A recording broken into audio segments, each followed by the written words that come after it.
So the process of vulnerability assessment is to check all the vulnerabilities in the system.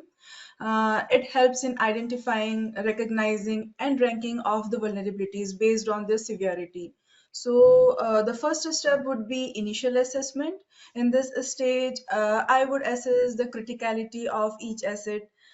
This process includes review of all the devices, identifying the people who are using these devices, and also it includes getting the information such as risk tolerance level, risk mitigation practices, residual risk treatment, and business impact analysis.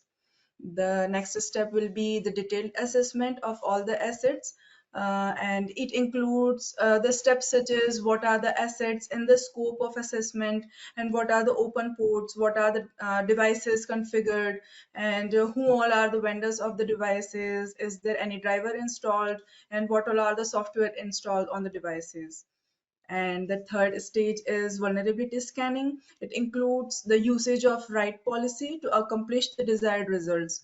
And before starting the vulnerability scan, it's always recommended to look for the compliance requirement from the organization as per their business needs, and also to know the best time and date to perform the scan.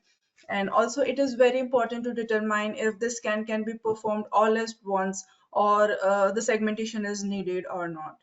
And the final step is to perform to create the vulnerability report. It would be very important to pay attention to the details and try to add risk mitigation techniques based on the criticality of the assets and the results. So a typical vulnerability report would include information such as the name of the vulnerability, the date and time the vulnerability was found out, the CVE score, and the detailed description of the vulnerability, and the mitigation solutions which can be provided to developers in order to fix that issue.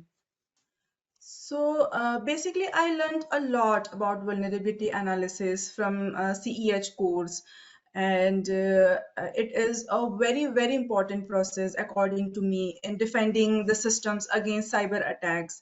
And I also learned a lot about how to identify the potential weakness in the systems. So this course helped a lot in recognizing different vulnerability assessment models and usage of each models as per the requirement. For example, usage of network-based scans for identifying the network-related vulnerabilities, use of host-based scans to identifying the vulnerabilities in ports, configurations, servers, and patching history. So CEH helped me in understanding the best practices and the techniques for vulnerability analysis.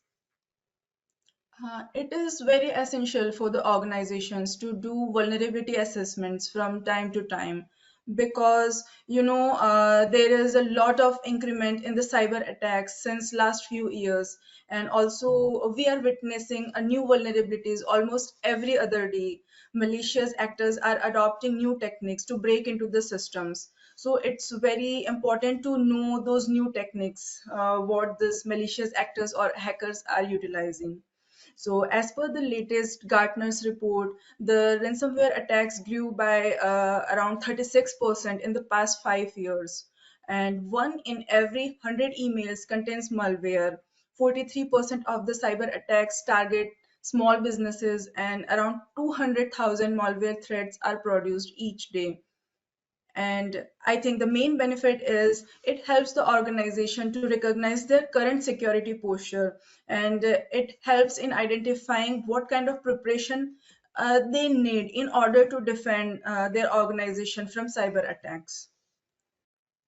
In my opinion, an ethical hacker should use a combination of manual and automated vulnerability assessments in order to discover as many vulnerabilities as possible before that website goes live. Because, according to me, scanning tools do not have that much deeper and enough understanding of the system to discover all the known vulnerabilities. So, it is always recommended to perform manual vulnerability assessment as well, to make sure the web application is secure. False positive vulnerabilities cause a lot of negative impact on the valuable productivity of information security team. And in most of the cases, less advanced web security tools are prone to false positives. So, in order to deal with false positive, first of all, a very strong vulnerability scanner is recommended. I generally perform proof-based scanning using the server. So basically, if a vulnerability can be exploited, it is not false positive. So the tool should be configured in such a way that when it finds a vulnerability, it attempts to exploit it automatically to make sure it is not a false positive. And if the vulnerability is exploitable, the scanner generates a proof of exploit and a proof of concepts. And this to document will then be later shared to developer, and it helps the dev team to fix that particular issue. Actually, I use variety of vulnerability scanners depending upon my scanning needs. I regularly use tools like NetSparker and Burp Suite Professional for web application scanning, and AirCrack for Wi-Fi network security. I use Nmap and ZenMap to discover live host, OS discovery, open ports, and also I use sometimes SolarWinds network configuration manager tool to address specific type of vulnerabilities like misconfigured network equipments, check device configurations, and missing patch management.